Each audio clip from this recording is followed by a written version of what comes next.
যারা জয়েন করেছে আমি যেরকম টাইম ওয়েস্ট করা আর কি ঠিক মনে করছি না, তো আমি স্টার্ট করে দিচ্ছি, ঠিক আছে? আচ্ছা, সো ভিজিবিলিটি বা অডিবিলিটির কোনো ইস্যুস থাকলে আমাকে জানাবি শুরুতেই, যাতে কোনো টাইম ওয়েস্ট না হয়, ঠিক আছে? বোর্ড প্রপারলি ভিজিবল কিনা একটু বলিস, বা ভয়েসটা ক্লিয়ার আছে কিনা? বোর্ডটা ব্লার আসছে। ওকে ওকে,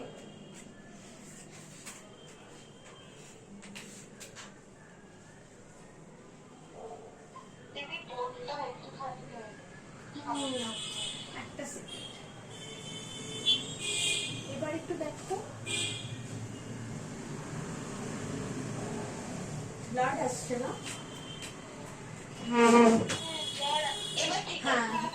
আচ্ছা আচ্ছা, আই থিঙ্ক কোঅর্ডিনেশন একটু প্রবলেম হচ্ছে, আমি যদি একটু পিছিয়ে যাই ঠিক হয়ে যাবে। এবার ঠিক আছে? না, এখনো ব্লার মানে একবার ব্লার হচ্ছে। হ্যাঁ, আচ্ছা আমি একটা কিছু লিখি, একটা ট্রায়াল রান দিই, তাহলে হয়তো বোঝা যাবে।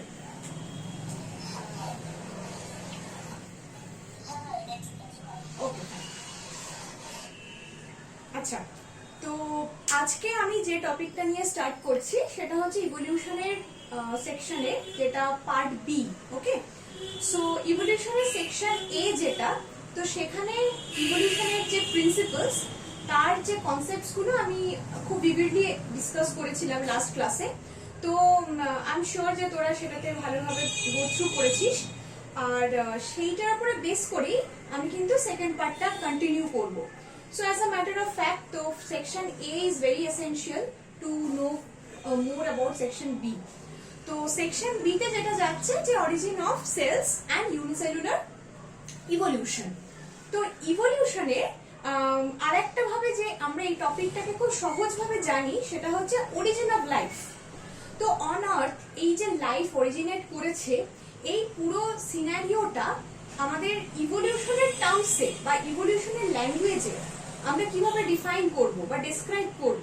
So that is the objective of this section. Okay, তো এইখানে আমরা একদম শুরুতে যে জিনিসটা জানবো সেটা হচ্ছে যে একদম সেই সময়কার যে সায়েন্টিস্টরা ছিল তাদের যে ওপিনিয়ন, তাদের যে থট প্রসেসেস। ওকে, সো অবভিয়াসলি তাদের মতো করে অ্যাভেলেবল রিসোর্সেস ইউজ করে কিছু এক্সপেরিমেন্টস তারা পারফর্ম করেছিল, সেইগুলোর উপর ভিত্তি করে ইনিশিয়াল কিছু থিওরিজ জেনারেটেড হয়েছিল। ওকে, কিরকম থিওরিজ আমি যেটা আর কি কমপ্লিটলি লিখেছি, তো সেটা দিয়ে আমি শুরু করব।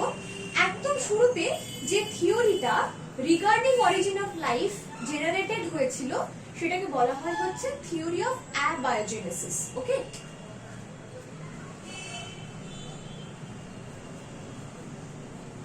ওকে, সো যারা আগের ক্লাস করেছে বা করেনি, আমি তাদের জন্য একবার রিপিট করে দিই শুরুতেই, যে আমি যে জিনিসটা পড়াচ্ছি এবং যেভাবে পড়াচ্ছি দুটোর জন্য যে বিষয়টা ডিমান্ড করে সেটা হচ্ছে কিছু নোট কিপিং। ওকে, তাই এই যে পোর্শনটা ইভলিউশন, সেটা আমি আগের দিন বলেছিলাম যে ভীষণ কিন্তু বায়োলজির মানে সায়েন্সের অংশ হলেও ভীষণ ফিলোসফিক্যাল। তাই ফিলোসফিক্যাল মানেই অনেক এভিডেন্সেস থাকবে, অনেক থিওরিজ থাকবে। তো এই থিওরিজ এভিডেন্সেস গুলো বুঝতে গেলে বেশ কিছু জিনিসকে কিন্তু জট ডাউন করতে হবে, পুরো ব্যাপারটা কিন্তু মাথায় চকড আউট হবে না। তাই আমি যখন এই জিনিসগুলোকে এতটা লিখে লিখে পড়াবো, তখন তোদের মতো করে, I am not saying you copy my board, I am just saying যে take whatever is required from your end, from my board work, and jot them down in your notebook. Okay, because that will actually help you out before the examination. তখন আর খুঁজতে হবে না কোথায় কি material আছে, আমি তোদেরকে পুরো ব্যাপারটাকে অর্গানাইজ করে বোর্ড ওয়ার্ক হিসেবে তোদের কাছে প্রেজেন্ট করে দিচ্ছি, ঠিক আছে? সো সেইটাই আমি শুরুতে বলে রাখলাম, notebooks and pens should be at your fingertip so that you can produce your own notes. Okay, তো প্রথমে যেটা আসছি সেটা হচ্ছে থিওরি অফ অ্যাবায়োজেনেসিস। ওকে, তো বায়োলজিতে আমরা জানি এই যে লেটার এ যখন কোন একটা ওয়ার্ডের আগে প্রেফিক্স হিসেবে বসে, তখন সেটার মানে কি হয়? অ্যাবসেন্স। ঠিক আছে, সো কোন একটা জিনিসের নেগেট করার জন্য, এলিমিনেট করার জন্য বা অ্যাবসেন্স বোঝানোর জন্য আমরা এই লেটারটাকে ইউজ করে থাকি। এবারে কোন টার্মটার আগে আমরা এই প্রেফিক্সটা ইউজ করছি সেটা হচ্ছে বায়োজেনেসিস। বায়োস কথার মানে লাইফ ফর্মস আর জেনেসিস মানে প্রোডাকশন, তাই তো? তার মানে আমরা যখন বলবো যে পার্টিকুলার যে life forms, any life forms during the initial stages of origin of life, ওই লাইফ ফর্মস গুলো যখন জেনারেটেড হয়েছে তখন তারা কোথা থেকে জেনারেটেড হয়েছে? পুরোনো লাইফ ফর্মস থেকে নাকি নন লিভিং লাইফ ফর্মস থেকে? সো এইটার উপরে বেস করে আমাদের দুটো থিওরিজ। তাহলে আবায়োজেনেসিস কি বলে? যে life forms have generated from non living matters. Okay,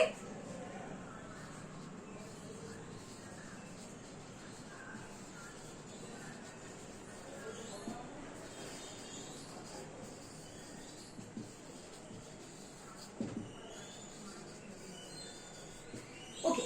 so এই যে লাইফ ফর্মস জেনারেশনটা নন লিভিং ম্যাটার থেকে যে নতুন লাইফ ফর্ম জেনারেট করছে, এই পুরো ব্যাপারটাকে কিন্তু আমরা একেবারে অ্যাকসেপ্ট করতে পারিনি সেই স্টেজে। অবভিয়াসলি আমরা ছিলাম না, আমাদের প্রেডিসেসর্স যারা সায়েন্টিস্ট তারা সেই সময় এই পুরো ব্যাপার।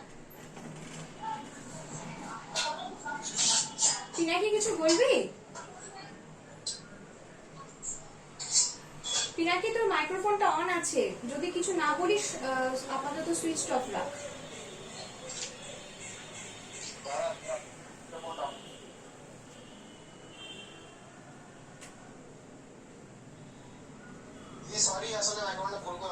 হ্যাঁ হ্যাঁ ঠিক আছে, নো প্রবলেম। ওকে, হ্যাঁ, তো আমি যে পয়েন্টটাই ছিলাম যেটা হচ্ছে আবায়োজেনেসিসের ফিচারটা। তো এখানে এই পুরো বিষয়টাকে নেগেট করার জন্য বা এই কনসেপ্টটাকে ডিসপ্রুভ করার জন্য দুটো তিনটে এক্সপেরিমেন্টস পরপর এসেছিল that need to be mentioned. Okay, অনেক কটা এক্সপেরিমেন্ট করা হয়েছিল, but there were certain experiments যেগুলো মেনশন করা ইম্পর্টেন্ট, যার মধ্যে প্রথমটা হচ্ছে Redi's experiment.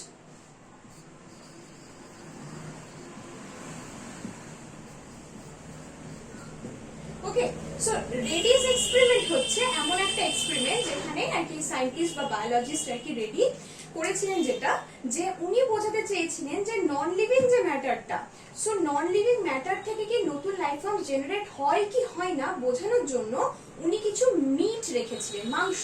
Okay, pieces of meet রেখেছিলেন। তাতে উনি মেইনলি যে দুটো ভাবে ক্লাসিফাই করেছিলেন, আমি খুব সিম্পলিফাইড ভাবে বলছি বিকজ এইগুলো তোদের জানা বা না জানা থাকলে খুব সহজে বুঝে নিলেই হবে। ওকে, তো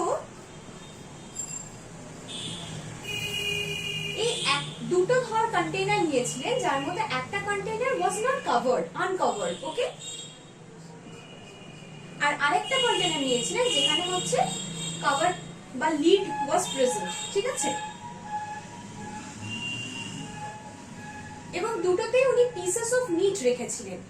after a certain time course উনি যেটা অবজার্ভ করেছিলেন যে ওপেন যে কন্টেইনারটা সেখানে ম্যাগটস, ম্যাগটস মানে হচ্ছে ফ্লাইজ এর স্মল ভার্সন আর কি, মানে তাদের জুভিনাইল ফর্মস, সেই জুভিনাইল ফর্মস অফ ফ্লাইজ তারা কিন্তু এই পার্টিকুলার কন্টেইনারে ডেভেলপ করতে পেরেছিল। বাট এই পার্টিকুলার কন্টেইনার যেখানে বাইরের অ্যাটমসফিয়ারের সাথে কোনো কন্ট্যাক্ট নেই সেটাতে কিন্তু ডেভেলপ করেনি।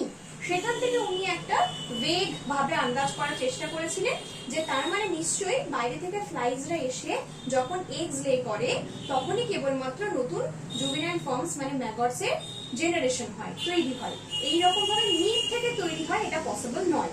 এটা রেডিসের অবজারভেশন এবং ইনফারেন্স এই দুটো ছিল। ঠিক আছে, I hope it's clear. So এইটা হলো ফার্স্ট এক্সপেরিমেন্ট যেটা দিয়ে ডিসপ্রুভ করার চেষ্টা হয়েছিল এই কনসেপ্টটাকে, থিওরি অফ আবায়োজেনেসিসকে।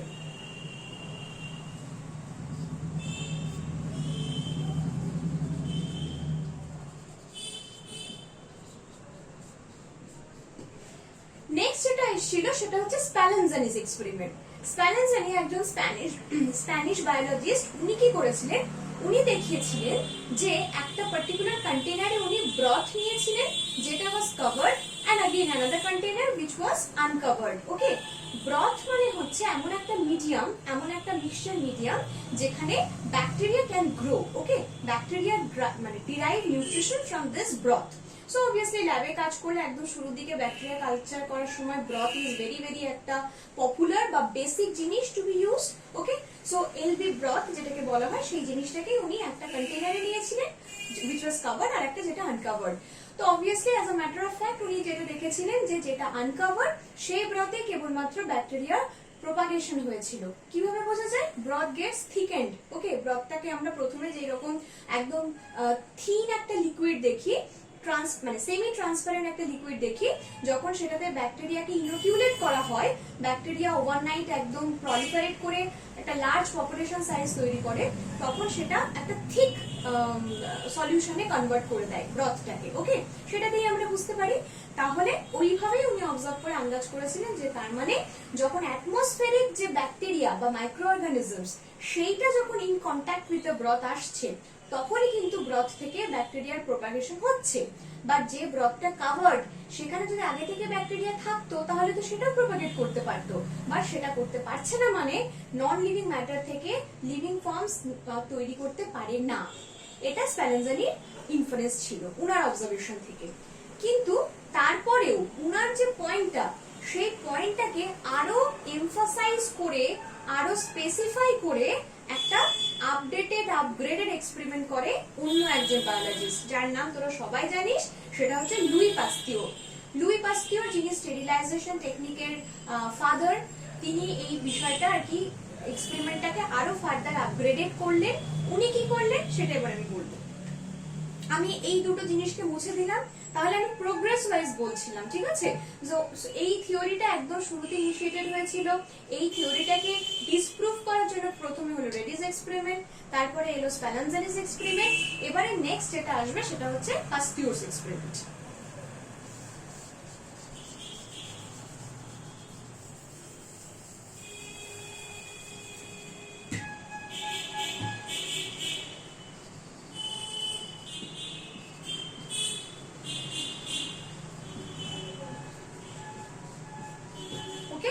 সো লুই পাস্তিওরস এর এক্সপেরিমেন্টটা উনি যেটা করেছিলেন সেটা হচ্ছে যে স্প্যালেনজানিসের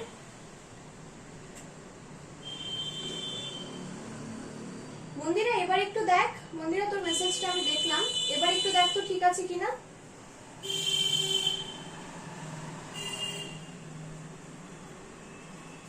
তুই মেসেজ করেই আমাকে জানাতে পারিস, আর কারোর প্রবলেম হলে তারাও আমাকে কনভে করতে পারিস, বাট আমি আমার ক্যামেরায় কিন্তু ক্লিয়ার দেখছি। আচ্ছা, মন্দিরা বলছে প্রবলেম হচ্ছে, বাকিদের কি সমস্যা হচ্ছে একটু কেউ আমাকে নোটিফাই কর প্লিজ। না দিদি ক্লিয়ারই আছে। ওকে, আমিও আমার ক্যামেরায় ক্লিয়ার দেখছি। ওকে ওকে, সেটা বোধহয় কোঅর্ডিনেশনে, মানে যখন আমি হয়তো মুভ করছি তখন হয়তো ব্লার্ড হয়ে যাচ্ছে, এটা হতে পারে। হ্যাঁ, লেখার সময় প্রবলেম হলে তখন আমাকে অবশ্যই জানাস। আর মন্দিরা তুই একটু লিভ করে একটু জয়েন করে ট্রাই কর, ঠিক আছে? আর না হলে পরে ভিডিওটা ওই মিসিং পার্টস গুলো আপলোড করে this. Okay, so coming back to the experiment discussion, third যে এক্সপেরিমেন্টে ছিলাম আমরা সেটা হচ্ছে লুই পাস্তিওরস এক্সপেরিমেন্ট। উনি স্প্যালেনজানিস এক্সপেরিমেন্টটাকেই রিপিট করলেন, কিন্তু একটা স্পেশালাইজড কন্টেনারে। সেই স্পেশালাইজড কন্টেনারটা হচ্ছে একটা এস শেপেড ফ্লাস্ক। ওকে, সো উনি যেটা করলেন,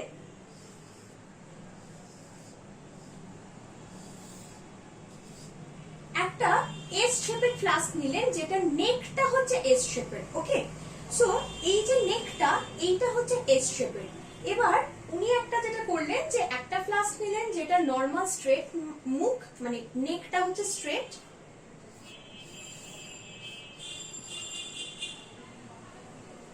একটা হচ্ছে যেটা স্ট্রেট মাউথ, আর আরেকটা হচ্ছে যেটা এস শেপেড নেক। ওকে, সো এইটার মধ্যে উনি দেখতে পেলেন এর মধ্যে যে ব্রথটা কন্টেইন ছিল,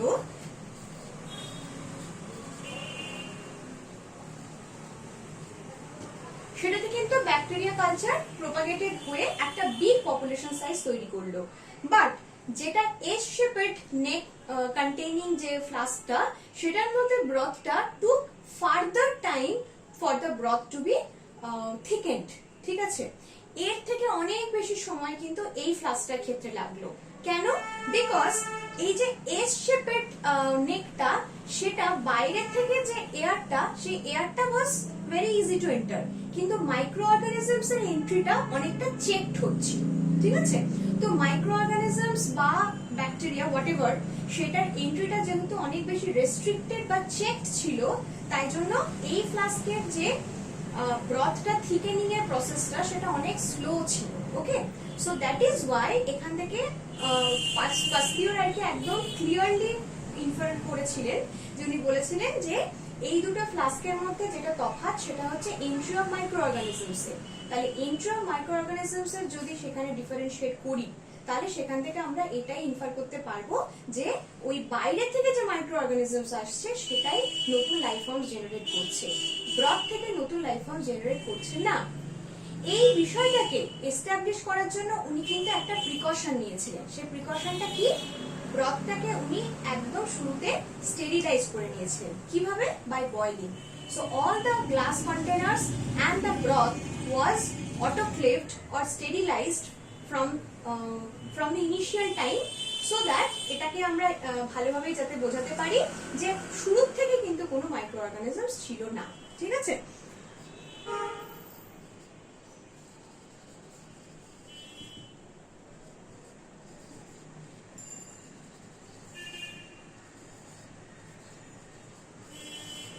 ঠিক আছে, তাহলে প্রিকশনারি মেজার হিসেবে উনি ব্রথটাকে বয়েল করে রেখেছিলেন, এবং অবশ্যই তার সাথে সাথে যে গ্লাস কন্টেনার ছিল সেগুলো অটোক্লেভ ছিল, সো দ্যাট ইনিশিয়ালি কোনো মাইক্রো অর্গানিজমস এর এন্ট্রি যেন না হয়ে থাকে। ওকে, তাহলে আমরা এই তিনটে টোটাল এক্সপেরিমেন্টস পেলাম, যে এক্সপেরিমেন্টস গুলো দিয়ে আমরা ডিসপ্রুভ করতে পেরেছিলাম যে theory of অ্যাবায়োজেনেসিস was not rational, ঠিক আছে?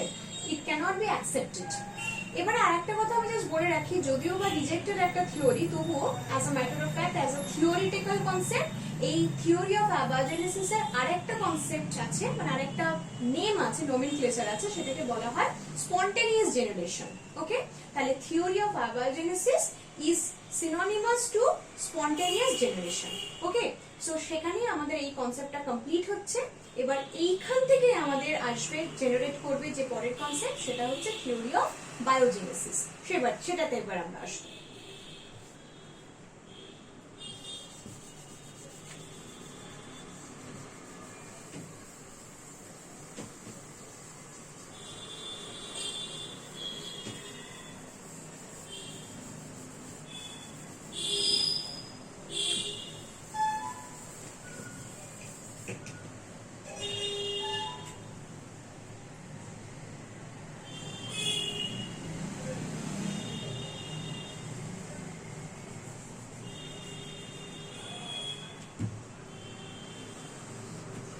সো আমরা আগের যে ডেসক্রিপশনটা দিয়েছি সেখান থেকে এটা আমাদের খুব বুঝতে একদম অসুবিধা হবে না যে থিওরি অফ অ্যাবায়োজেনেসিস যদি generation of new life forms from non living matter হয়, তাহলে অফ বায়োজেনেসিসটা কি হবে?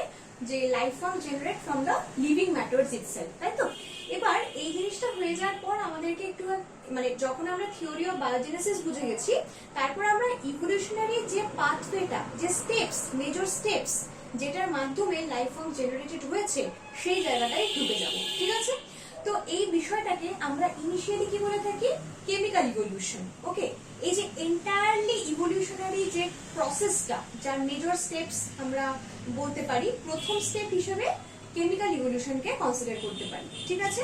তাহলে আমি মেজর স্টেপস গুলো একবার একটু বলে দিই, যাতে তোদের একটা ওভারঅল আইডিয়া হয় যে কিভাবে ইভলিউশনটা হয়েছিল। হ্যাঁ,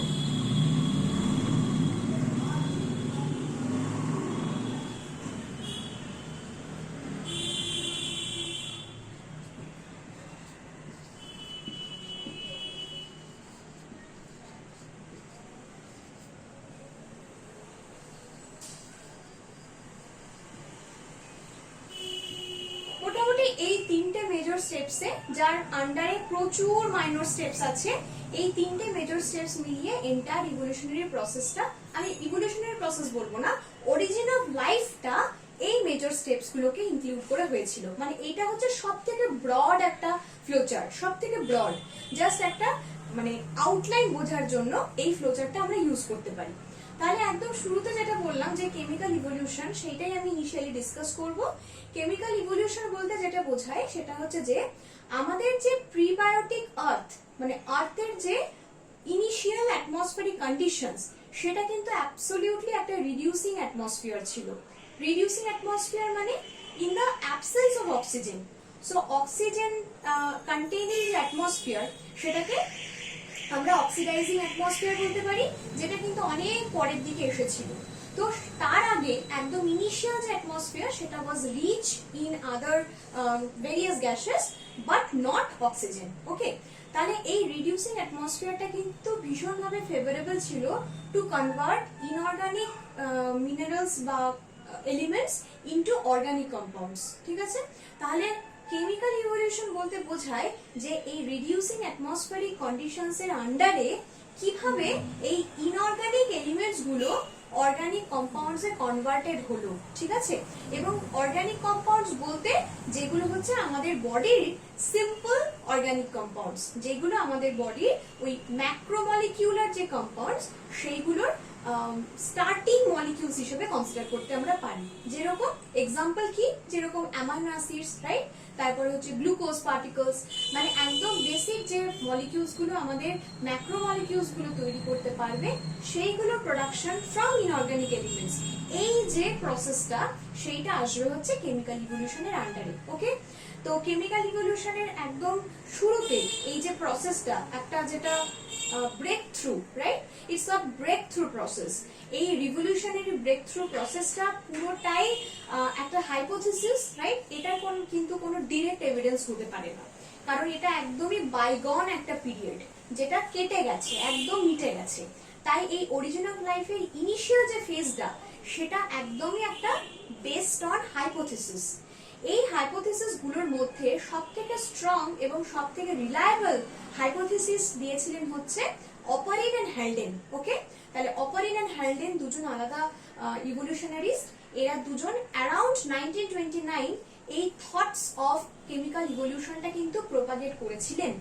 সো ওদের যে বক্তব্যটা ছিল সেটাকে আমি থিওরি অফ কেমিক্যাল ইভলিউশন বলে আমরা জানি, এবং ওনাদের বক্তব্য, এই যে কথাটা আমি এতক্ষণ ওদের বোঝালাম সেটা কিন্তু আমার বোঝার কথা শুধু বলছি না, এই পুরো বিষয়টাই কিন্তু অপারিন এন্ড হ্যালডেনেরই বক্তব্য ছিল যে রিডিউসিং অ্যাটমসফিয়ারের আন্ডারে ইনঅর্গানিক যে এলিমেন্টস গুলো they got converted into organic compounds which form the basis of biomolecules in our body. ঠিক আছে, সো মানে of living organisms, our body বলবো না, অফ লিভিং অর্গানিজমস। ওকে, তো এই অপারিন এন্ড হ্যালডেনের কনসেপ্টটা যেটা আমি বললাম 1929 নাগাদ কি বলবো সবার মধ্যে এসেছিল, প্রোপাগেটেড হয়েছিল, সেইটাই কিন্তু একটা basis of origin of life study হয়ে দাঁড়িয়েছিল। ওকে, আচ্ছা, তো উনারা যেটা বলেছিলেন আমি সেটাকে একটু ফ্লো চার্ট করে বলে দিই, তাহলে তোদের বুঝতে সুবিধা হবে।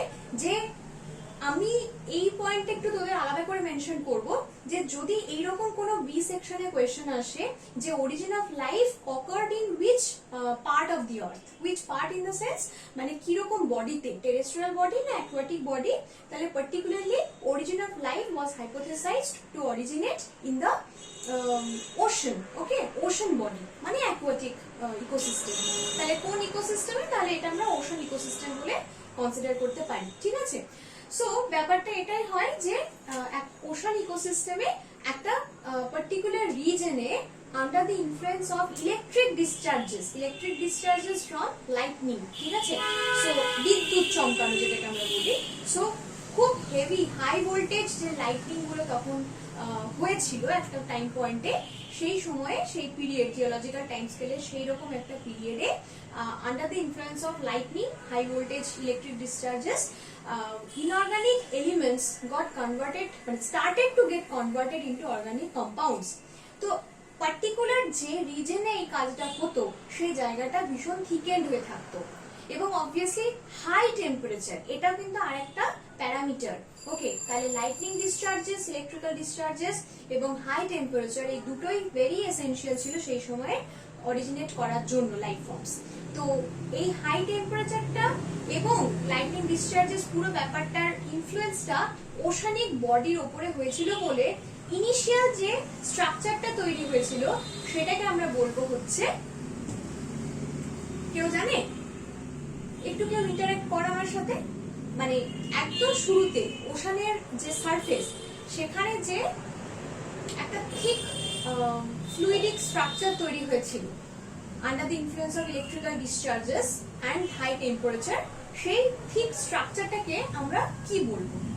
সেই নামটা কি আমায় বলতে পারবে? একটু ট্রাই কর দেখি, ভুল হলে আমি বলে দেবো ঠিকটা। প্রাইমোরিয়াল স্যুপ। হ্যাঁ, প্রাইমোর্ডিয়াল স্যুপ বা হট ডাইলিউট স্যুপ, ঠিক আছে। সো দুটোর মধ্যে যে কোনো একটাই আমরা বলতে পারি। সো শুরু যেটা হয়েছিল যেটা দিয়ে হট ডাইলিউট স্যুপ,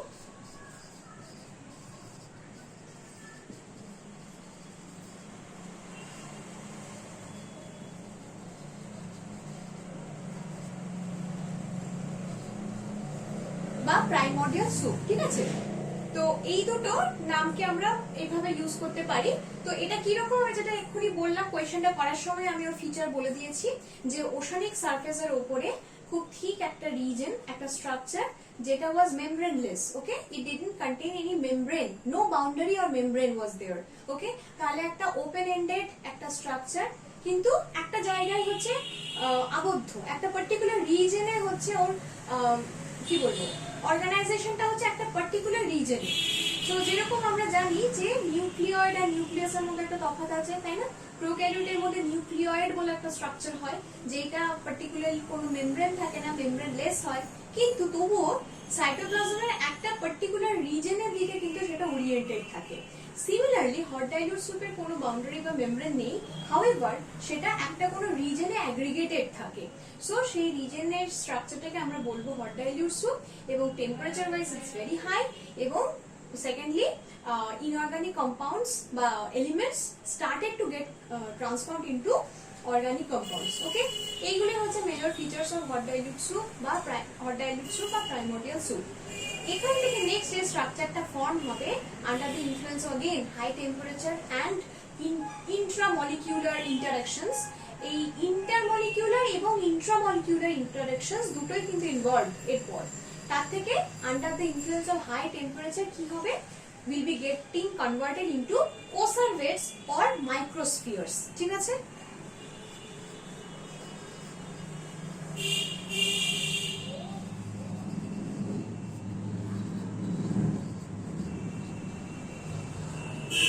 তাহলে নেক্সট যে স্ট্রাকচারটা আমরা পাবো বা পেয়েছিলাম, সরি পাবো না, তখন যেটা পেয়েছিলাম সেটা হচ্ছে কোসারভেটস বা মাইক্রোস্ফিয়ার্স। এই দুটোই প্রথম যে আমি টাইপটা বললাম সেটা থেকে বা স্টেজটা বললাম সেটা থেকে কয়েকটা বেসিক বিষয় একদম আলাদা।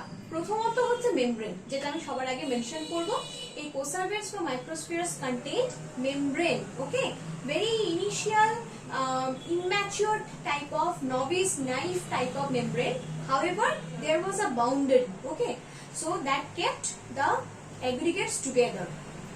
এবার এটাকে আমরা ড্রপলেটসও বলতে পারি, because they actually appeared as droplets, আলাদা আলাদা ড্রপলেটস এর আলাদা আলাদা বাউন্ডারি বা মেমব্রেন, ওকে। তো এই যে জিনিসটা, এটাকে আমরা আরেকটা ফিচার দিয়ে ডিফাইন করতে পারি, they were colloidal in nature, okay. So they were colloidal in nature. তাহলে প্রথমত বললাম they had membrane or boundary, second বললাম they were colloidal in nature, third যেটা এই যে আমি বললাম যে কোসারভেট ড্রপলেটস, এই coacervate droplets could undergo fusion, ঠিক আছে। ছোট ছোট ড্রপলেটস মিলিয়ে বড় কোসারভেট স্ট্রাকচার হিসেবে ট্রান্সফর্ম হওয়ার ক্ষমতা ছিল। গেল এটা থার্ড পয়েন্ট। ফোর্থ পয়েন্ট হচ্ছে they could when necessary also undergo fission into daughter coservates। তাহলে টোটাল চারটে আমি খুব ইম্পর্টেন্ট ফিচার বললাম, এগুলো প্রত্যেকটা মানে মনে রাখাটা খুব ইম্পর্টেন্ট, ওকে। তাহলে প্রথমত আমি বললাম it's colloidal in nature, second membrane contain membrane আর বাউন্ডারি, থার্ড আমি বললাম হচ্ছে ইট কুড আন্ডারগো মানে coacervate droplets could undergo fusion to form large structure, coservate structure, আর fourth হচ্ছে coservate large structure when necessary could also undergo fission to produce coservate daughters, ঠিক আছে। তাহলে এই গেল হচ্ছে coservates এর বিষয়টা। এরপরে আবার under the influence of heat next যে complex, relatively more complex structure form করলো সেটাকে বলবো আমরা প্রোটিনয়েডস,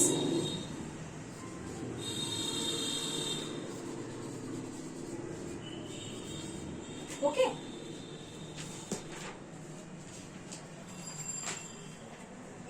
ওকে, সো সরি হ্যাঁ, সো এইটাকে যেটা আমরা নাম দিচ্ছি হচ্ছে প্রোটিনয়েডস বলে। আমি যেটা বললাম ফিচার ওয়াইজ মনে রাখার মতো হচ্ছে মানে কমপ্লেক্সিটি অনেক বেশি, মানে অনেক নয়, relatively more than the previous two stages, ঠিক আছে। এইটা গেল হচ্ছে প্রোটিনয়েডস। এরপরে ধীরে ধীরে ভেতরে মানে প্রোটিনয়েডস এর ভেতরে যে অর্গানিক কম্পাউন্ডস গুলো তৈরি হচ্ছে সেই মোনোমার্স গুলো, মানে যদি অ্যামাইনো অ্যাসিডস হয়, যদি নিউক্লিওটাইডস হয়, তাহলে এই অ্যামাইনো অ্যাসিডস গুলো পলিমারাইজ করে প্রোটিন ফর্ম করার চেষ্টা করছে, বা নিউক্লিওটাইডস গুলো কম্বাইন করে জেনেটিক মেটেরিয়াল তৈরি করার চেষ্টা করছে, which was essentially RNA in the initial stages, ঠিক আছে। তাহলে এইভাবে পলিমারাইজেশন করে মোনোমার গুলো পলিমার তৈরি করে পলিমারাইজেশন আন্ডারগো করছে। সো এই ফিচার্স গুলো অর্থাৎ very importantly polymerisation and organelle formation, এই দুটো জিনিসকে ইনক্লুড করে যেটা তৈরি হচ্ছিল এবারে মানে তৈরি হয়েছিল সেটা হচ্ছে প্রোটোসেলস, ঠিক আছে।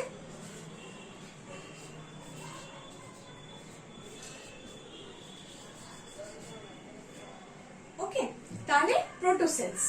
এবার এই যে প্রোটোসেলস গুলো তৈরি হলো সেটা অবভিয়াসলি মেমব্রেন কন্টেইনিং মেমব্রেন, তারপরে তার মধ্যে কিছু প্রিমিটিভ অর্গানেলিস ছিল এবং অবশ্যই কিছু কমপ্লেক্স পলিমার্স যেগুলো অ্যাক্টেড অ্যাজ তোর কার্বোহাইড্রেটস, প্রোটিনস, তারপরে তোর জেনেটিক মেটেরিয়াল, এইভাবে ওরা কাজ করছে আর কি।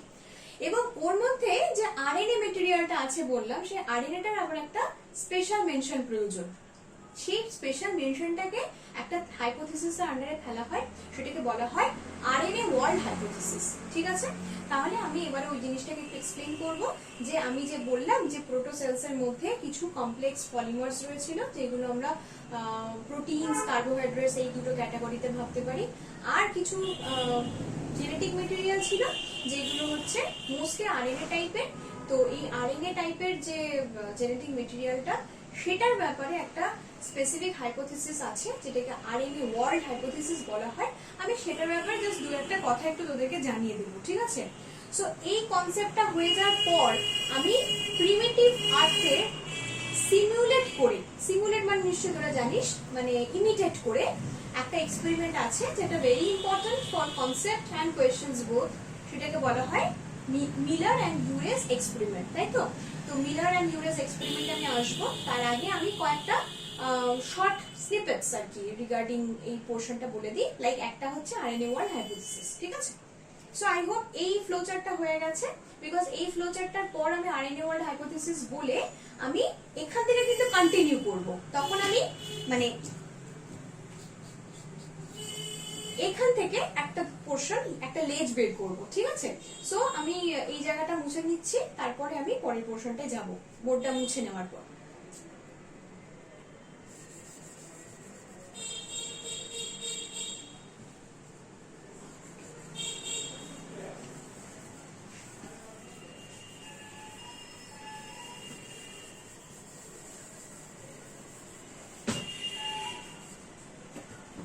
আচ্ছা, ইন দ্য মিন টাইম আমি একটা কথা বলে নিই। আমার এই যে মেজর ফ্রেমওয়ার্কটা ছিল ইভলিউশন, যে অরিজিন অফ লাইফের মেজর স্টেপস, তার মধ্যে কিন্তু কেমিক্যাল ইভলিউশন আমার কমপ্লিট হয়ে গেছে। যখন আমার ফার্স্ট প্রিমিটিভ সেল তৈরি হলো মানে প্রোটোসেল, তখন থেকে কিন্তু আমার বায়োলজিক্যাল ইভলিউশন শুরু হয়ে গেছে, ঠিক আছে।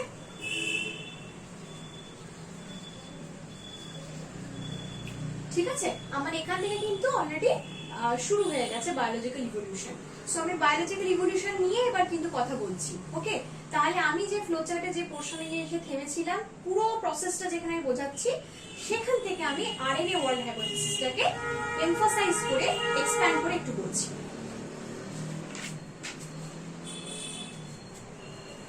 ওকে,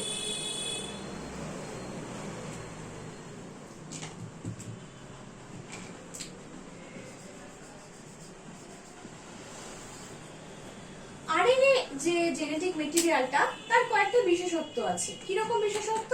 প্রথমত, এ কিন্তু অটো ক্যাটালাইসিস আন্ডারগো করতে পারে, যেটা একটা ভীষণ স্পেশাল ফিচার।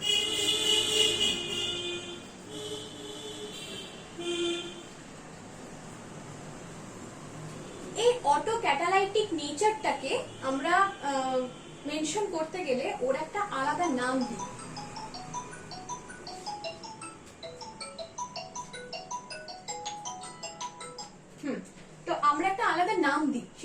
বলি? সেটাকে বলি হচ্ছে রাইবোজাইম, তাই তো?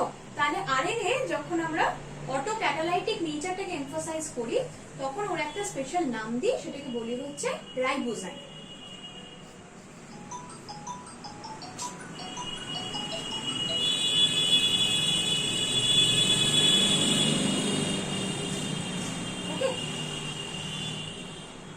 তাহলে রাইবোজাইম যে ফিচারটা, সেটার মাধ্যমে কিন্তু আরএনএ থেকে নতুন আরএনএ তৈরি হয়, অর্থাৎ আরএনএ রেপ্লিকেশনে আরএনএ নিজেই তার রেসপন্সিবিলিটি নিতে পারে।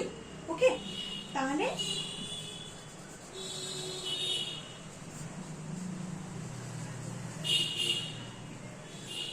সো আরএনএ রেপ্লিকেশন করছে বাই অটোক্যাটালাইসিস, এইটা গেল একটা বিষয়, ওর ফিচার যেটার জন্য ও জেনেটিক মেটেরিয়াল হিসেবে রোল প্লে করতে পারে।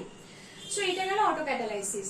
নেক্সট সেটা হচ্ছে it could also catalyse protein formation. ঠিক আছে, প্রোটিন ফর্মেশনের যে প্রসেস সেটাকেও কিন্তু ক্যাটালাইজ করতে পারে।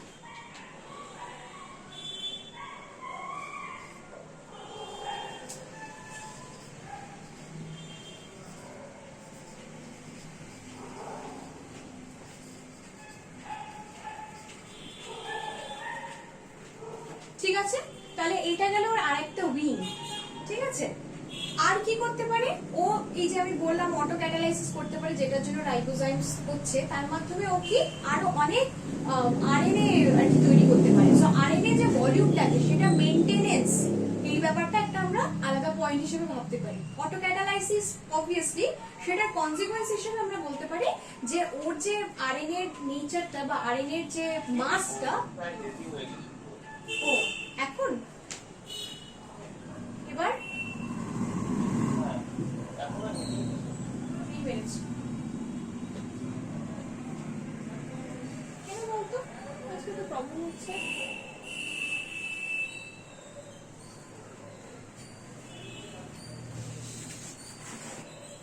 এবার দেখ তো,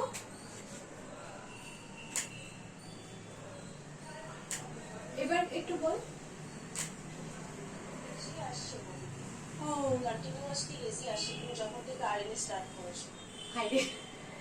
আচ্ছা ঠিক আছে, আমি দেখছি না।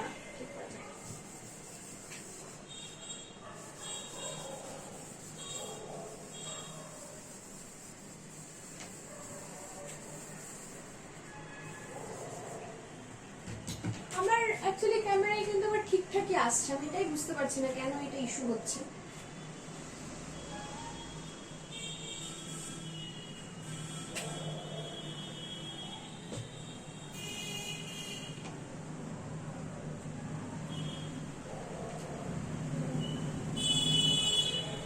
আচ্ছা আমি কন্টিনিউ করছি। হ্যাঁ, একটু মানে আমার কাছে আর কোনো উপায় নেই, বিকজ মোটামুটি আমি ক্যামেরায় তো ক্লিয়ারই দেখছি। একটু ভার্বালি শোন, ঠিক আছে? আর যেটা লিখছি আমি সেটা রিড আউট করে দিচ্ছি, সেটা আমার মনে হয় তোদের বুঝতে সুবিধা হবে তাহলে সেক্ষেত্রে। ঠিক আছে, আচ্ছা তো আমি আরএনএ এর দুটো ফিচারের কথা লিখেছিলাম, যেটা আমি মুছেও দিলাম বিকজ পড়া যাচ্ছিল না মোস্ট প্রবাবলি। তো আরএনএ এর আমি একটা অটো ক্যাটালাইসিসের কথা বললাম ফিচার, আর একটা বললাম হচ্ছে যেটা প্রোটিন ফর্মেশনের প্রসেস বা মেকানিজম, সেটাকেও কিন্তু ক্যাটালাইজ করতে পারি। তাহলে এইটা হচ্ছে দুটো বিষয়। আর একটা হচ্ছে যে তোর এই যে প্রোটিন ফর্মেশন হচ্ছে, নতুন নতুন প্রোটিন ফর্মেশন হচ্ছে, যেটার জন্য ক্যাটালাইজ করছে আরএনএ, সেই প্রোটিন ফর্মেশন কিন্তু ফার্দার আরো সেলুলার অ্যাক্টিভিটিস কে ইনফ্লুয়েন্স করছে। ওকে, তাহলে আমি জাস্ট আরেকবার লিখে ট্রাই করছি, তোরা যাতে পড়তে পারিস কিনা দেখ একবার। সেটা হচ্ছে আরএনএ থেকে আমার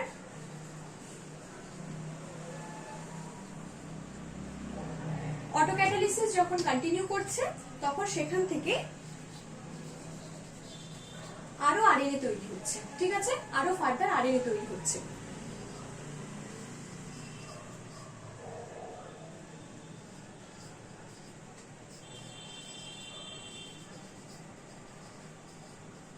আর কি করছে? আরএনএ প্রোটিন ফর্মেশনের যে প্রসেসটা সেটাকেও ক্যাটালাইজ করছে। সো নতুন যে প্রোটিন তৈরি হচ্ছে সেটা ফার্দার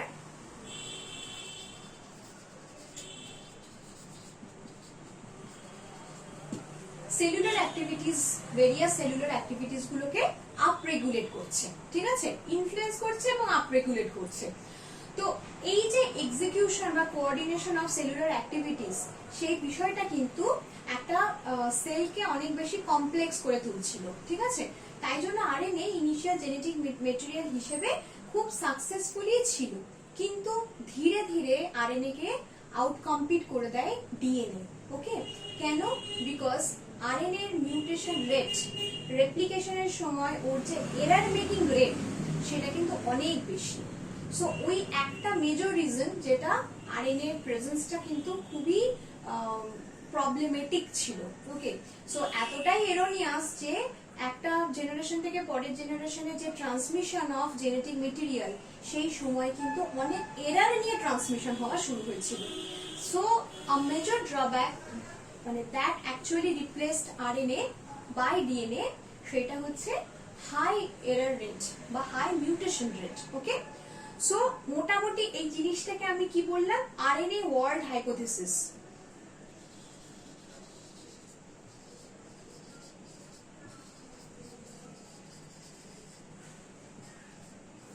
ওকে, সো আরএনএ ওয়ার্ল্ড হাইপোথিসিস আমাদের যে একটা কনসেপ্ট, সেটা আমরা বুঝলাম, রাইট।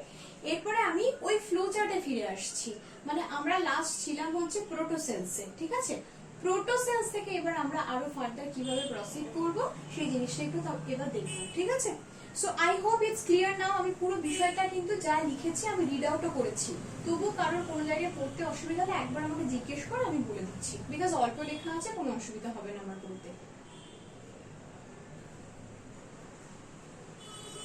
দিদি বলছে ওই হাই এরর বা মিউটেশন রেটের জন্য আরএনএ রিপ্লেসড হয়ে গেছিল ডিএনএ বলছে, এটা বলুন।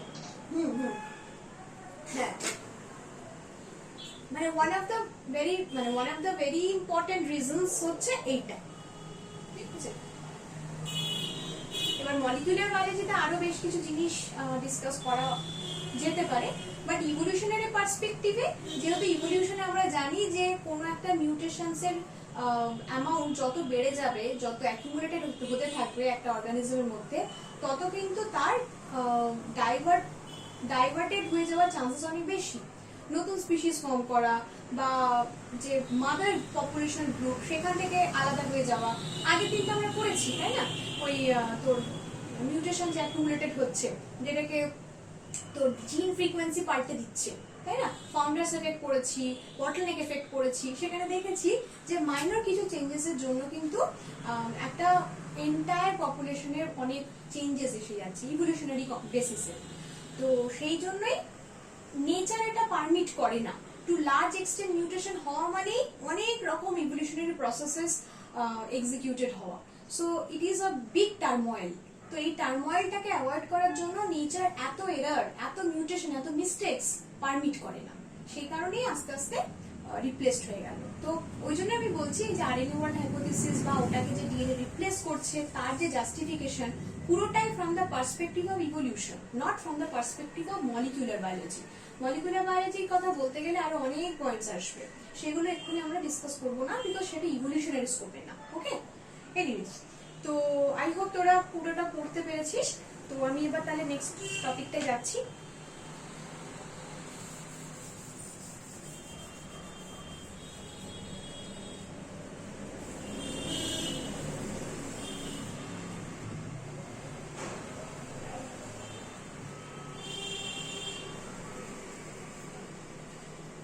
আচ্ছা, তা আমরা অলরেডি বায়োলজিক্যাল ইভলিউশনে ঢুকে গিয়েছিলাম, ওটা নিয়ে আমরা পড়ছি। তো প্রোটোসেলসের কথা পড়েছি, যেটার মধ্যে কিন্তু অলরেডি জেনেটিক মেটেরিয়ালের presence in terms of RNA বা ধর কিছু কমপ্লেক্স প্রোটিনস, কিছু কমপ্লেক্স কার্বোহাইড্রেটস, এইগুলো অলরেডি অ্যাপিয়ার করে গেছে।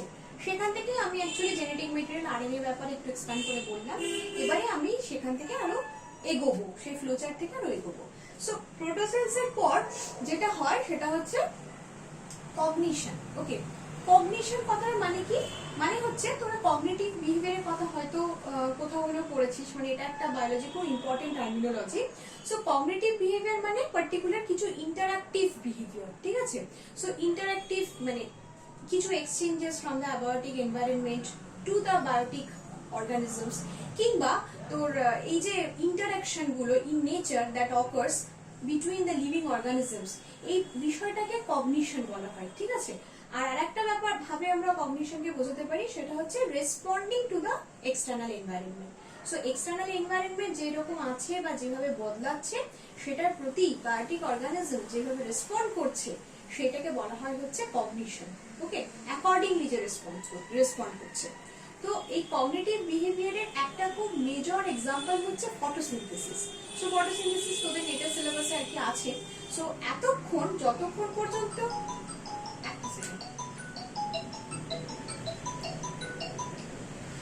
সো কগনিটিভ বিহেভিয়ার ওয়াইজ এতক্ষণ পর্যন্ত যে আমরা এনভায়রনমেন্টটা দেখলাম, সেটা কিন্তু পুরোটাই একটা অক্সিজেন ফ্রি এনভায়রনমেন্ট। তাই জন্য প্রোটোসেলসের মধ্যে যে মেটাবলিক অ্যাক্টিভিটিস গুলো ইনিশিয়েটেড হয়েছিল, সেটা পুরোটাই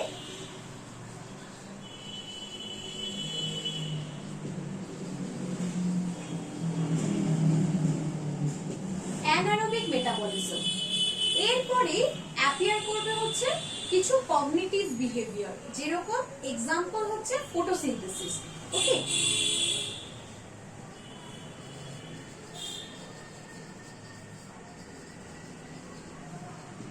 তাহলে আমাদের বায়োলজিক্যাল সিস্টেম কিন্তু এখানে শেষ হয়েছে বলবো না, বাট আমরা কগনিশনে ঢুকে গেলাম ভায়া ফটোসিনথেসিস, ঠিক আছে। ওকে, সো কগনিটিভ বিহেভিয়ারটা আমরা ফটোসিনথেসিস স্টার্ট করতে পারি। কি রকম ব্যাপারটা? Photosynthesis was initially generated by cyanobacteria, যেটাকে আমরা বলতে পারি ব্লু গ্রিন অ্যালগি, ঠিক আছে।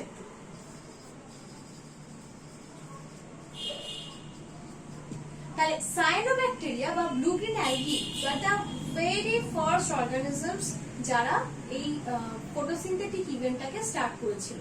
সো তারা বেসিক্যালি কি করেছিল? They use to absorb sunlight, mainly the UV light. Okay, so ultraviolet radiations from the sunlight, সেই পোর্শনটাকে তারা অ্যাবজর্ব করতো, এবং after they absorb them, those UV radiations were converted into certain forms of energy. সেই energy ফর্মটাকে আর কি ওরা কনভার্ট করতো ইনটু অর্গানিক ম্যাটার বা অর্গানিক ফুড, যেটা ওরা নিজেরাই এনগালফ করতে পারতো ফর দেয়ার নিউট্রিশন, ঠিক আছে। তো এই যে conversion of Sunlight into organic matter, সেটাকে আজকে আমরা ফটোসিনথেসিস বলে জানি। সেই ফটোসিনথেটিক ইভেন্টটাই সায়ানোব্যাকটেরিয়া শুরু করেছিল, এবং সেখান থেকেই সব থেকে শুরুতে অক্সিজেন লিবারেশন হওয়া শুরু হলো। তাহলে প্রোটোসেলস, রাইট, প্রোটোসেলস অবধি আমরা থেমে ছিলাম।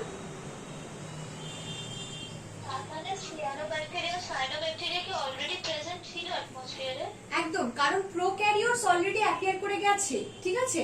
আমি যে প্রোটোসেলস এর কথা বলছি, প্রোটোসেলস এর পরেই যেটা অ্যাপিয়ার করলো সেটা হচ্ছে প্রোক্যারিওটিক অর্গানিজমস, এবং cyanobacteria was one such prokaryotic organism যারা একদম ইনিশিয়াল স্টেজে ছিল। সো এই সায়ানোব্যাকটেরিয়া গুলো যখন শুরুতে অ্যানারোবিক মেটাবলিজম করছে, তারপরে এই অ্যাবজর্পশন অফ সানলাইটের বিষয়টা স্টার্ট হয়, ইনিশিয়েটেড হয়।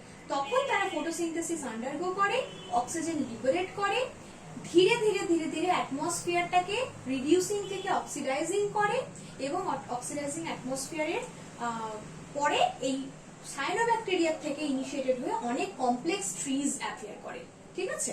সো আমি ওই তুই যেটা জিজ্ঞেস করলি ওটাকেই আমি একটু গুছিয়ে লিখে দিচ্ছি, তাহলে তো বুঝতে আরো বেশি সুবিধা হবে, ঠিক আছে। তাহলে এই যে প্রোটোসেলস এর কথা আমি লাস্ট বলেছিলাম, সেখান থেকেই অ্যাপিয়ার করেছিল হচ্ছে prokaryotic organisms.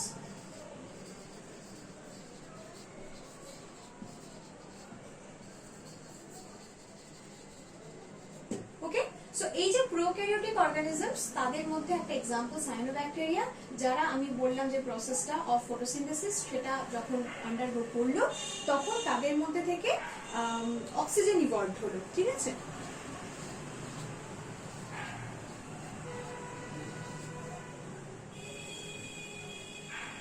So oxygen evolve করার পর যেটা মানে নেক্সট যে স্টেপটা, সেটা হচ্ছে অ্যারোবিক মেটাবলিজম।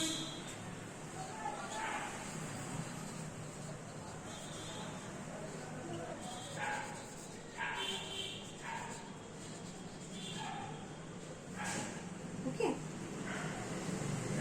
এবং প্যারালালি আরেকটা জিনিসও অ্যাপিয়ার করেছিল, সেটা হচ্ছে ইউক্যারিওটিক অর্গানিজমস।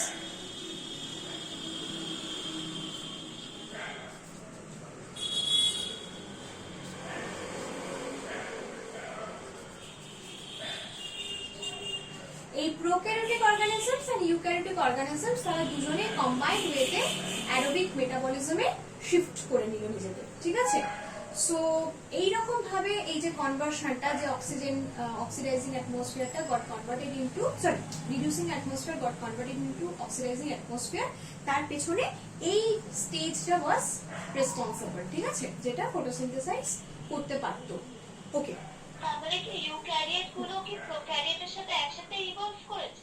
না, একসাথে ইভলভ করতে পারবে না, বিকজ ইউক্যারিওট প্রোক্যারিওটের থেকে স্ট্রাকচারালি অ্যান্ড মেটাবলিক্যালি অনেকটাই ডিফারেন্ট, কিন্তু তারা ডিরাইভ করেছে হচ্ছে প্রোক্যারিওট থেকে, ঠিক আছে। কিরকম ভাবে? কিছু অর্গানেলি ফর্মেশন হয়েছে, যেটা আমরা পড়েছি তো, ধর মাইটোকন্ড্রিয়া, তারপরে ধর ক্লোরোপ্লাস্ট, এই পার্টিকুলার যে ইয়েগুলো কি বলবো অর্গানেলিস গুলো, সেইগুলো কিন্তু ইনিশিয়ালি ছিল না, সেইগুলো এই প্রোক্যারিওটিক সেল থেকে কিছু পার্টিকুলার মেকানিজম আন্ডারগো করে ইউক্যারিওটিক অর্গানিজমসে তৈরি হয়েছে, ঠিক আছে। So organisms of prokaryotes were the precursors of eukaryotic organisms. এই হচ্ছে সিকোয়েন্স। হ্যাঁ হ্যাঁ, একদমই একদমই একদমই এন্ডোসিম্বায়োটিক থিওরি দিয়ে আমরা এটা এক্সপ্লেন করতে পারি, যেখানে প্রোক্যারিওট থেকে মানে কিছু স্পেশালাইজড অর্গানেলিস তৈরি হওয়ার কনসেপ্ট আমরা পাই, তাই তো? একদম তাই, করতে পারি, জাস্টিফাই করতে পারি নিশ্চয়ই। ওকে, আচ্ছা, তো এখানে তাহলে আমরা মোটামুটি অ্যারোবিক মেটাবলিজমের মধ্যে ঢুকে গেলাম। সো অ্যারোবিক মেটাবলিজমের মধ্যে একবার চলে গেলে তারপর সেখান থেকে আরো ফার্দার কমপ্লেক্সিটি বাড়লো, অ্যাডভান্সড হলো, স্পেশালাইজড সেলস হলো, কম্পার্টমেন্টালাইজেশন হলো।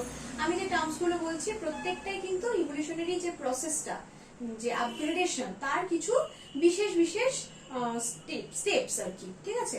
So compartmentalisation, specialised organelle formation. Specialise কথাটা মানে কি বলছি, মানে এক একটা অর্গানেলি কি কি বিশেষ কাজ করবে সেগুলোকে একদম ক্লাসিফাই করে দেওয়া, সেটাকে স্পেশালাইজেশন বলে, ঠিক আছে। তারপরে ধর এই যেটা বললাম কম্পার্টমেন্টালাইজেশন, মানে ধর লাইজোজোমের একটা কম্পার্টমেন্ট, তারপরে ধর তোর কি বলবো কি বলে এটাকে এন্ডোপ্লাজমিক রেটিকুলামের যে ভেসিকলস গুলো, তার যে আলাদা কম্পার্টমেন্ট, প্রত্যেকের আলাদা কম্পার্টমেন্টালাইজেশন, ঠিক আছে। এবং তারপরে গ্র্যাজুয়ালি আজকের মানে যেটাকে বলা হয় কন্টেম্পোরারি সেলস, সেই কন্টেম্পোরারি সেলস ফর্মেশন। ওকে,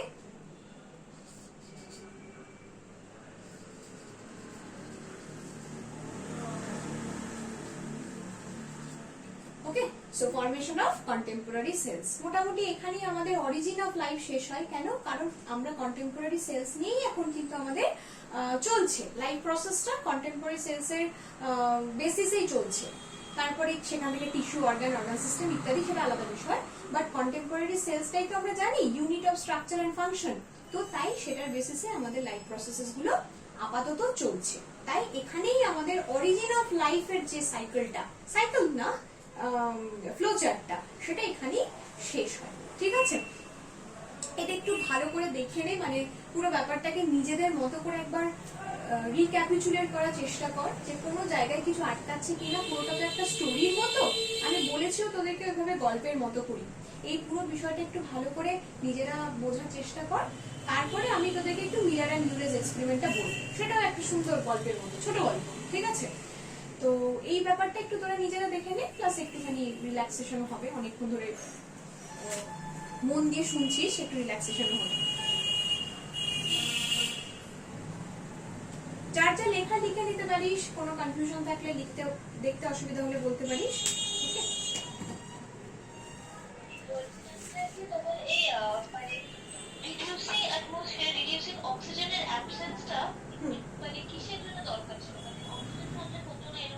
অ্যাকচুয়ালি কি জানিস তো, অক্সিডাইজিং যে বিষয়টা, অক্সিডেশন যে বিষয়টা, সেটা কিন্তু ভীষণ ডিগ্রেডিং একটা মেকানিজম, ভীষণ ডিগ্রেডিং একটা mechanism.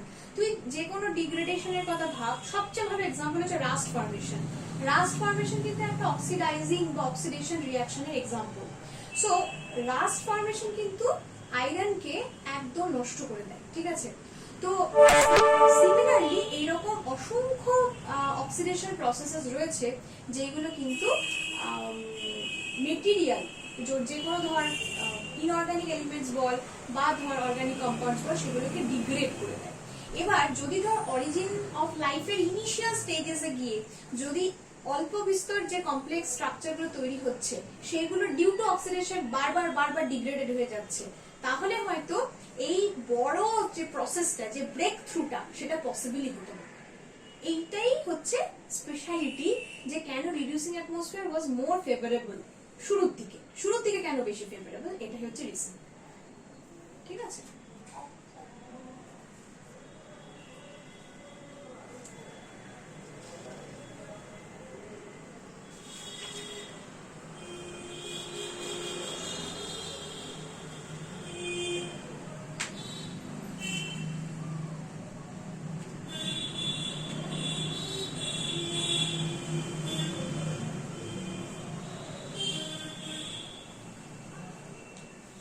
Okay, so I hope এই ব্যাপারটা পুরো এখন তোদের খুব ক্লিয়ার কনসেপ্ট, মানে এটা আমার বিশ্বাস। তো বাকিটা তোরাই জানিস। তো আমি এই জায়গাটা এখন মুছে দিলাম, আমি মিলার এন্ড ইউরে এক্সপেরিমেন্টটা করে দিচ্ছি। ঠিক আছে, বুঝিয়ে দিচ্ছি।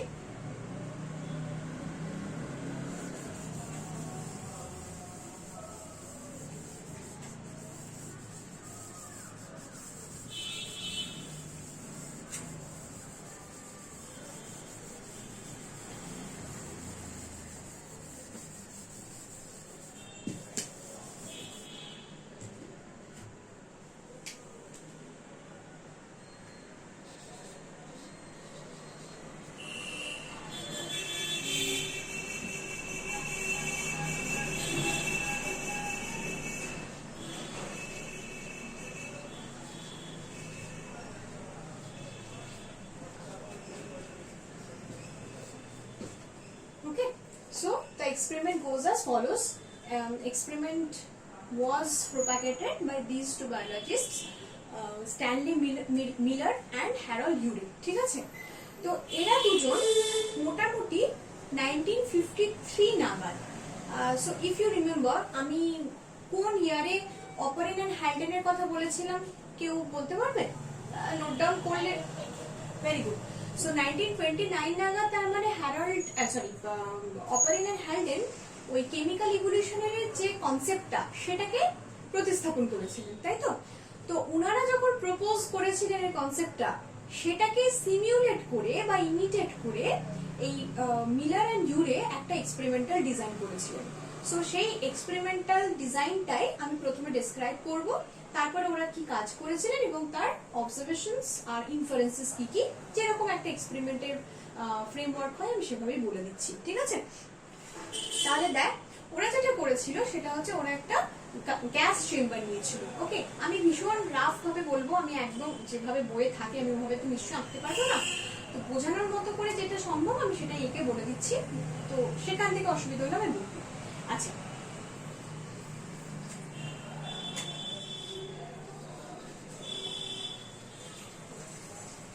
ওকে, সো উনি প্রথমত একটা গ্যাস চেম্বার নিয়েছিলেন, যে গ্যাস চেম্বারের মধ্যে মেজরলি যে গ্যাসেস গুলো ছিল সেটা একদম ওই সিমুলেট করা, ইমিটেট করা। কি ইমিটেট করা?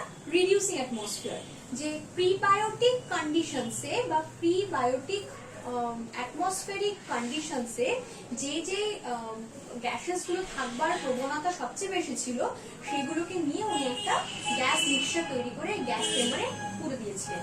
কি কি ছিল সেখানে?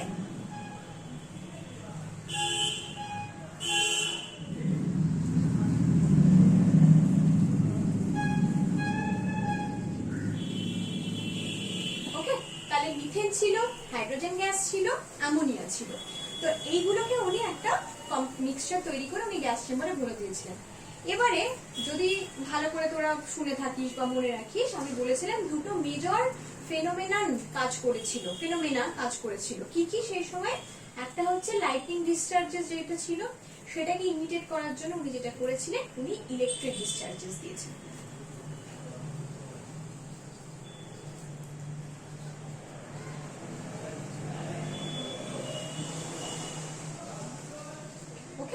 তাহলে ইলেকট্রিক ডিসচার্জেস উনি অ্যাপ্লাই করেছিলেন। তো এই ইলেকট্রিক ডিসচার্জেসটা আমি যেটা বললাম, to simulate the lightning electrical discharges. ঠিক আছে? আর একটা যেটা ছিল আমি বলেছিলাম, সেটা হচ্ছে হাই টেম্পারেচার। সো এই হাই টেম্পারেচারটাকে প্রোভাইড করার জন্য উনি আরেকটা চেম্বারে বয়েলিং ওয়াটার রেখেছিলেন, যেখান থেকে বয়েলিং ভেপর গিয়ে এই চেম্বারে গিয়ে ঢুকছিল।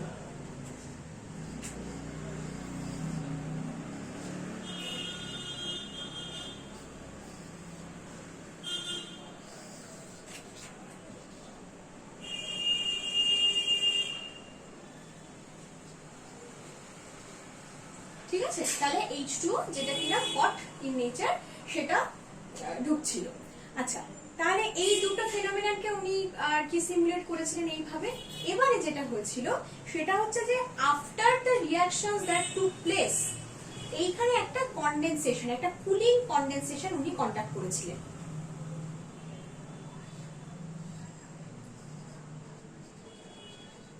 সো যখন এই পুরো মিক্সচারটার উপরে এই ফেনোমেননটা বা প্রসেসটা কি হয়ে গেল, তখন যখন এই মিক্সচারটা রেজাল্টেন্টটা তলায় আসছে, সেই রেজাল্টেন্টটা শুরুতে উনি কুলিং করেছিলেন, ঠিক আছে, টেম্পারেচারটাকে ফল করে দিয়েছিলেন হট করে।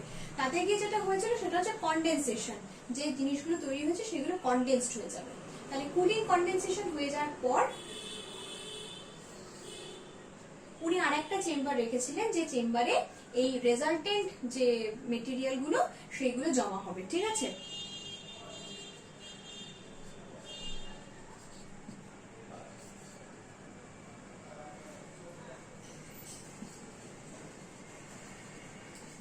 হ্যাঁ, আমি যেটা লিখেছি সেটা হচ্ছে রেজাল্টেন্ট প্রোডাক্টস। ওকে, তাহলে এই গ্যাস মিক্সচার সেটার উপরে দুটো আর কি ফ্যাক্টর কাজ করছে, একটা হচ্ছে ইলেকট্রিক্যাল ডিসচার্জেস আর বয়লিং ওয়াটার থেকে ভেপার বেরোচ্ছে সেটা, সেখান থেকে কুলিং এফেক্ট বা কনডেনসেশনের পর রেজাল্টেন্ট প্রোডাক্টস এই চেম্বারে জমা হচ্ছে। এই যে রেজাল্টেন্ট প্রোডাক্টস সেটার মধ্যে যে জিনিসগুলো মেইনলি ছিল সেগুলো হচ্ছে মানে mostly simple amino acids. Okay, various kinds of simple organic compounds, তার মধ্যে অ্যাবান্ডেন্টলি ছিল বেশ কিছু সিম্পল অ্যামাইনো অ্যাসিডস, এছাড়াও বেশ কিছু অন্যান্য জিনিস অ্যাজ ওয়েল। কি কি ছিল সেগুলো আমি একটু ক্লাব করে বলে দিতে পারি, ঠিক আছে। সো মানে এটা উনি প্রথমত কিভাবে স্টাডি করেছিলেন, এই যে কি এই যে এই রেজাল্টেন্ট প্রোডাক্টস গুলোর মধ্যে এক্স্যাক্টলি কি কি আছে উনি সেটা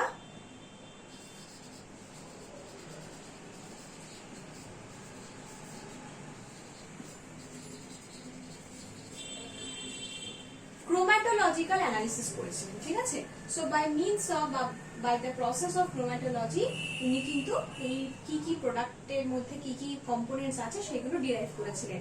তার মধ্যে কি কি আছে আমি সেগুলো তোদের একটু বলে দিচ্ছি। So if you are interested are really want মানে find it important, you can note them down, ঠিক আছে। সো 3 লেটার যে শর্ট টার্মস গুলো সেগুলো করলেই হবে। কি সেগুলো আমি একটু বলে দিই। অ্যামাইনো অ্যাসিডস এর মধ্যে গ্লাইসিন ছিল, glycine, alanine, aspartic acid, glutamate, ঠিক আছে। Glycine, alanine, aspartic acid, glutamate আর বিটা অ্যালানিন, এই কটা। আরেকবার বলি, glycine, alanine, aspartic acid, glutamate আর বিটা অ্যালানিন। এগুলো ছাড়াও আরো কিছু অর্গানিক কম্পাউন্ডস ছিল, যেরকম hydroxy acids, urea, glycolic acid, succinic acid, propionic acid. আমি রিপিট করে দিচ্ছি, সেটা হচ্ছে hydroxy acids, urea, glycolic acid, succinic acid আর প্রোপিওনিক অ্যাসিড, ঠিক আছে। সো অনেক সময় আর কি এরকম দেয় যে কোন কোন জিনিস এইগুলোর মধ্যে কোন কোনগুলো রেজাল্টেন্ট প্রোডাক্টস এর মধ্যে পাওয়া গিয়েছিল। আমি বেশ কিছুবারই কিন্তু এই কোয়েশ্চেনটা দেখেছি, তাই জন্য একটা ক্লিয়ার আইডিয়া থাকা খুব ইম্পর্টেন্ট তোদের। হ্যাঁ, তাই জন্য বললাম একটু লিখে নে। সো কোনো একটা দুটো মিস হয়ে গেলে আমাকে বলিস, আমি বলে দিচ্ছি, কনফিউশন ক্লিয়ার করে নিস। ওকে, সো এটা কি ক্রোমাটোগ্রাফি করে ওই রেজাল্টেন্ট প্রোডাক্টের ভেতরে এগুলো পাওয়া গেছে? হ্যাঁ হ্যাঁ হ্যাঁ হ্যাঁ, ক্রোমাটোগ্রাফি করে, ঠিক আছে। হ্যাঁ, এটাও বি সেকশনে একটা ইম্পর্টেন্ট কোয়েশ্চেন হতেই পারে, ঠিক আছে, যে কোন টেকনিক ইউজ করে এটা হয়েছিল। হ্যাঁ আমি বলছি মন্দিরা, বলছি। অ্যামাইনো অ্যাসিডস গুলোর মধ্যে হচ্ছে glycine, alanine, aspartic acid, glutamate, beta alanine, ঠিক আছে। আর নন অ্যামাইনো অ্যাসিড যেগুলো ছিল সেগুলোর মধ্যে hydroxy acids, urea, glycolic acid, succinic acid, propionic acid. Okay, আর বলছি এটা তোমার কোন ইয়ারে হয়েছিল? 1963? 50। ওকে, সো বেসিক্যালি আমার ফার্স্ট যে মানে আজকে যে সেকশনটা, ফার্স্ট না সরি সেকেন্ড সেকশন অফ তোর ইভলিউশন, সেখান থেকে কিন্তু এই অরিজিন অফ লাইফের এন্টায়ার প্রসেসটা, Miller Urey experiment, operating habits theory, photosynthesis, anaerobic metabolism, এই বিষয়গুলো মোটামুটি ছিল। ঠিক আছে, আমি প্রত্যেকটা পয়েন্ট আর কি লিখে রাখি, সেই অনুযায়ী আমি তোদেরকে বলি যাতে কোনো পয়েন্ট মিস না হয়। এক্সট্রা পয়েন্টস তো বলি, বাট ওই নেটেড কোয়েশ্চেন মানে সিলেবাসে থেকে যাতে কোনো পয়েন্ট মিস হয় আমি সেই জন্য লিখে রাখি আলাদা করে। ওকে, সো আমার যা মানে লেখা মোটামুটি বলছি আমি পুরোটাই কভার করে দিয়েছি। ঠিক আছে, এই সেকশন থেকে। তো আমি আরো 2 দিন ইভলিউশনের ক্লাস নেব, দুটো করে, আর মানে আর 4টে টপিকস আছে আন্ডার ইভলিউশন, দুটো করে পড়াবো। সো 2 দিনের মধ্যে ইভলিউশন কমপ্লিট হয়ে যাবে। তারপরে একটা থার্ড ক্লাস নেব যেখানে আমি ইভলিউশনের কোয়েশ্চেন ডিসকাস করব। ঠিক আছে, তো সেই জন্যই আমি ওয়েট করছি, পুরো ব্যাপারটা শেষ হয়ে গেলে একেবারেই করবো। ওকে, সো ইকোলজির কোয়েশ্চেন আমি অরিজিতের সাথে যা ডিসকাস করেছি এর আগে একবার হয়ে আছে কোয়েশ্চেন ডিসকাশনটা, তাই এক্ষুনি আমি আর ইকোলজি করছি না। বাট অনেকে হয়তো বলবে যে নতুন যারা এসেছে যে হয়তো দরকার তাদের, তো আমি ইভলিউশনটা শেষ করে নিই। হ্যাঁ, পুরো প্রসেসটা শেষ করে নিই, আমাদের হাতে তো সময় থাকবেই।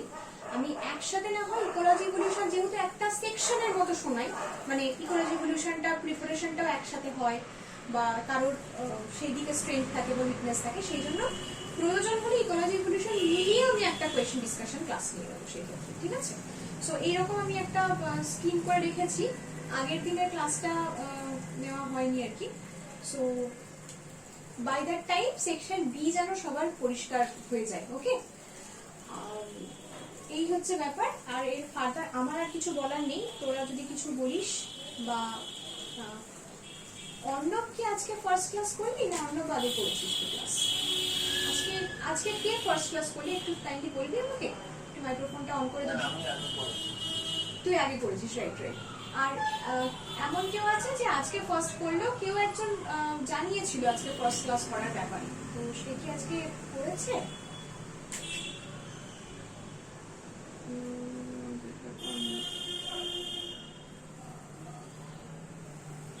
না, মোস্ট প্রবাবলি সে এখন নেই। এনিওয়েজ আমি পরে কন্ট্যাক্ট করে নেব। আচ্ছা, যারা কোনো পোর্শন মিস করেছিস বা আমি ভিডিওর জন্যই বলে রাখছি যে পরবর্তীকালে যদি অ্যাক্সেস দরকার হয় তাহলে পুরোটাই কিন্তু ভিডিও রেকর্ডিং থাকছে, আমি শেয়ার করে দেবো। তোরা কিন্তু অবভিয়াসলি মানে মিস করবি না। হ্যাঁ, নিজের তাগিদে সে জায়গাগুলোকে ক্যাচ আপ করে নিবি। ওকে, সো এনিওয়েজ এই অবধি থাকলো। আচ্ছা, জাগৃতির তোর যে কোয়েশ্চেনটা, আমি মাঝখানে একটু মানে ভীষণই এঙ্গেজ ছিলাম, একটু মানে খুব মেডিকেল এমার্জেন্সি ছিল, আমার মা বাবা খুব অসুস্থ আর কি, ওরা একটু হসপিটালাইজ করতে হয়েছিল আর কি। তো এইসব নিয়ে আমি ডাউট সলভিং গুলো একদম খেয়াল করতে পারিনি লাস্ট উইক, ক্লাসও নিতে পারিনি সেই কারণেই।